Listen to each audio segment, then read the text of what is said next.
Hey YouTubers, X Factor here. Just joined this CTF server, and something I always do, whether it's CTF, Conquest, Rush, is I always survey what's going on for a couple seconds and figure out where the voids are. Is it a weak left flank? Do we need more defenders, more attackers? What do we need? So I try to fill it. And there you see the classic tank dance where you want to use cover to bait that guy into a shot, basically. If you drive into a helicopter, if you don't have the shot, they're going to be above you. They can't do anything. They need to circle around. That buys you time. That buys your team time because maybe they'll get windshield out, sniped out, RPG'd, javelin spammed, soul flame spammed, or he gives you a shot. And that's what it's about. So I noticed that we've got a flagpole here. I'm going to start creeping on this lane. I don't want to go full bore because I'm kind of in this power position where I can respond evenly to our flag as a defender and their flag as an assaulter. And you really don't want to go into a situation where you know little to nothing about it, right? So I'm kind of really watching what's going on. I can see he's got a couple friendlies with them. I'm not going to cross the river because I might lose the tank for no reason, and they might quickly push across. So I'll take a couple pot shots here, and this guy's going to have a repair. I'm using cover right now to bait this guy into another shot. If you could pillar, find something. I've got reactive on all three sides, and I'm angling, trying to use that right now. I'm going to seed a front shot, because I know that I couldn't rotate quick enough and I didn't want to blow my next shot. Now, should you chase? Maybe. Just depends. I've still got reactive on two sides. I missed a little feeler shot there, and he's got repair crew. So what can you do? You should try to kill the repairs because this is not working out in my advantage right now. Our guy makes it back, and there's the bingo shot. Hit the repair and the tank in the same splash shot, and quickly get out of town. Trying to find the helicopter that's now picking at me, but it's more important for me to keep backing up. I don't want to stop. If I could take a cheap shot and knock him down on the fly, I'm going to do so, and there's the cheap shot of all cheap shots, T90 to the face. Have a nice day. Come again, please. So in that situation, you want to repair from the back where there's the least amount of danger or the side away from it. And don't forget, if you're going slow enough, if you're the primary gunner, the tanker, or the secondary gunner, wherever you point your turret at, that's where you're going to get out. If you're going too fast, you're going to get out in front and you're just going to get spammed. Try to repair the reactive armor up. Again, it takes 2 to 3 to 4 seconds. Once your tank's at full health, don't ever trust the HUD. Trust third person. And here comes another flag cap. So we're going to work this lane again because this is probably my favorite lane to kind of play as I blow some easy shots here. Check back with the flag, rock back, and not just camp one guy. A good engineer that has cover wants you to stick around because he's going to get the best of you. Like that situation right there, he would have landed that second RPG easily if I would have stayed there.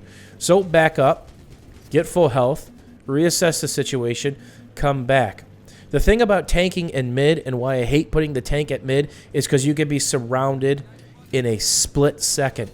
You got all these guys throwing C4 on the dirt bikes, which I think we've already seen 1 or 2. You've got the Vodnik, the AA Vodnik, which can take your tank down to 10% health in a split second. It'll absolutely just destroy you.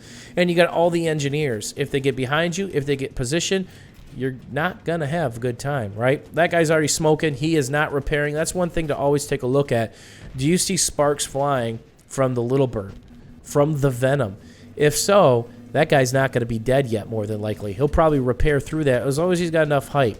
And as you can see, there's more wonderful C4 on dirt bikes. That's one thing you really have to watch for on this expansion, but it's not a big deal. That was a shot from their other tank. I need to back up, buy myself time, and figure out where it's coming from. And I'm primarily playing this defensive role, this mid role, and it's a supporting role.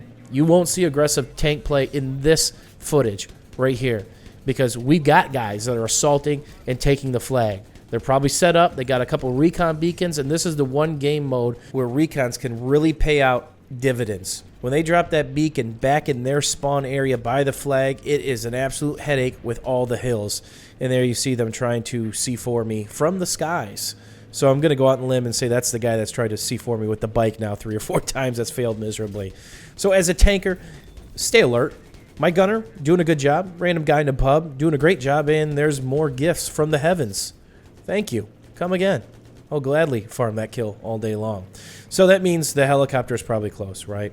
So it's something you also want to keep in mind, and one of the million questions you need to ask yourself when you're being a tanker. You really need to have this ultimate awareness.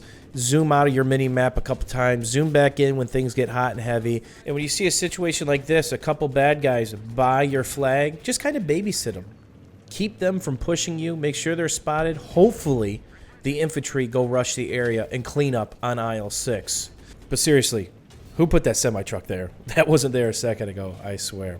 So whenever you do load up a game of CTF, make sure you don't waste time at mid. It's valuable resources and manpower unless you've got a couple javelins and a soul flam. That does work, but don't go crazy with it.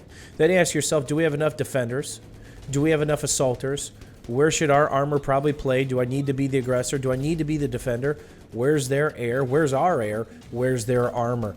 And is the seasons changing? Are people shifting around? Because CTF's one of those games where it can all shift very quickly and you need to be on your toes. Worst case scenario, you have too many aggressors, nobody's staying back, the enemy takes your flag area, you get a flagpole, run back, there's 5 or 6 guys waiting on your flag where it's supposed to go and just shoot you in the face. I've seen that a million times. And why not end out with a couple more little clips, some epic helicopter shots of me kind of trying to swat some flies at range with the T90. If you guys enjoyed this or learned something today, don't forget about the old thumbs up. And as always, thanks for watching, thanks for supporting, and we'll see you soon. Cue the wheeze. Holy fuck.